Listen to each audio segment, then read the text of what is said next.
Vlad the Impaler, also known as Dracula, was a Christian hero. Romania still teaches their children this. They honor him as a defender of their nation and their faith. You weren't taught that. You were taught that he was a monster, a psychopath who impaled people for sport.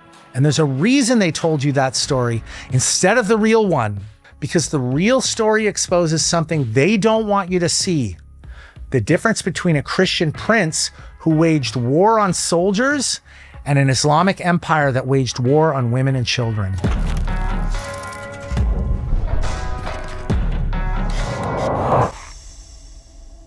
Here's what your history books left out. The Islamic Ottoman Empire was waging holy war against Christian Europe. They were swallowing Christian lands, city by city. And Vlad knew exactly what that conquest looked like because he spent his childhood as their hostage. He watched Christian cities fall. He saw what happened to the women, saw boys ripped from their mothers and converted at sword point. He watched his own brother break under the pressure and convert to Islam. But Vlad didn't break. And when he finally took his father's throne, he made a decision that would echo throughout history. Not here, not my people, not while I breathe. You've probably heard about the golden age of Islamic tolerance. Muslims, Christians, and Jews living in harmony. A multicultural paradise that supposedly put those backwards Christian kingdoms to shame. Ask yourself one question. If it was so tolerant, why did Christian populations disappear? Because here's what tolerance actually looked like. The Devshirme, the blood tax. Ottoman soldiers would arrive in Christian villages and demand the priest hand over a list of baptized boys. Boys as young as 6, kidnapped, forcibly circumcised, forcibly converted to Islam, and trained as soldiers used to conquer more Christian lands and steal more Christian children. Hundreds of thousands of boys over the centuries. Vlad watched this empire from the inside. He understood exactly what was coming for his people if he failed. So when the Ottomans sent envoys demanding tribute, gold, and boys for the Devshirme, Vlad didn't negotiate. He impaled the envoys.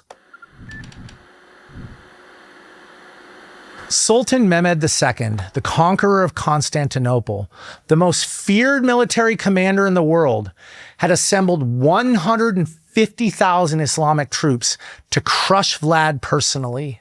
Vlad had 30,000 Christian men and absolute clarity about what defeat would mean for every woman and child in his kingdom. Outnumbered 5-1, he knew he couldn't meet them in open battle. So he made his entire country a nightmare to invade.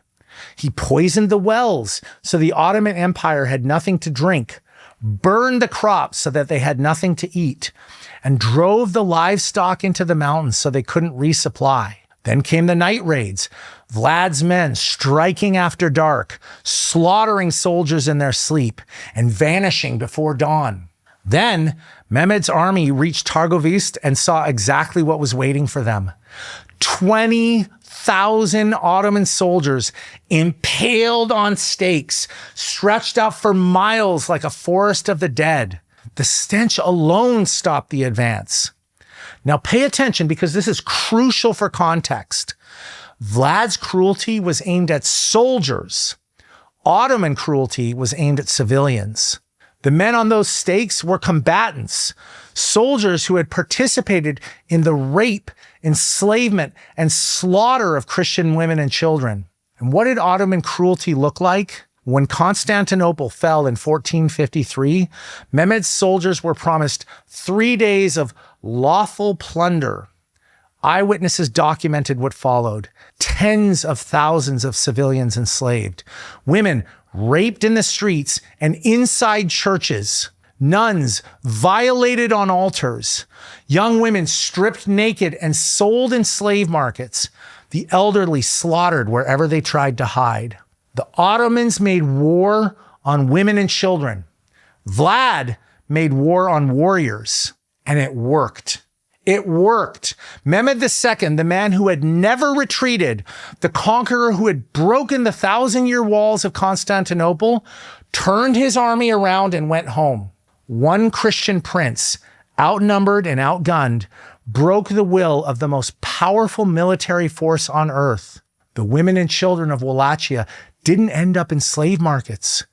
Their sons weren't marched away to be forcibly converted to Islam, because one man made the cost too high to pay. For 400 years, Vlad was remembered as a defender of Christendom. Pope Pius II praised his military victories against the Turks, and Rome sent funds to support his campaigns. He built churches and monasteries, strengthened Wallachia's economy and legal system. He was a Christian hero who stopped an Islamic invasion, and everyone knew it. Then, in 1897, a British novelist named Bram Stoker needed a villain for his Gothic horror novel. He'd never been to Romania and knew almost nothing about the real Vlad, just the name Dracula and some old stories about cruelty that had been passed down and stripped of their context. Dracula wasn't even a villain's name. It meant his father was a member of the Order of the Dragon, a Christian knightly order sworn to defend Europe against Islamic invasion. The name literally marked him as a defender of the faith. But now a Christian knight had become a vampire, and a defender of Christendom had become a symbol of evil. Entire generations have grown up thinking Dracula means monster instead of dragon knight. Meanwhile, the Islamic Empire that raped nuns on church altars, stole children from their mothers, and enslaved entire populations, Hollywood and our sanitized Western history books call it a tolerant, multicultural society.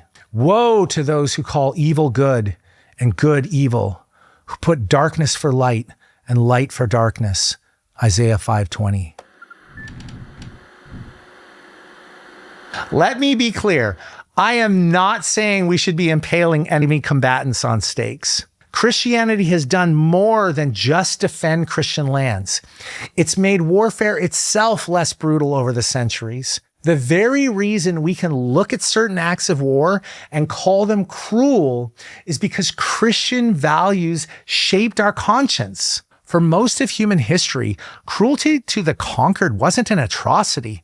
It was just Tuesday. But if we swallow the narrative that Christianity was uniquely cruel or imperialistic, we erase the men who come before us, men who fought and bled and killed so that we could live as we do today.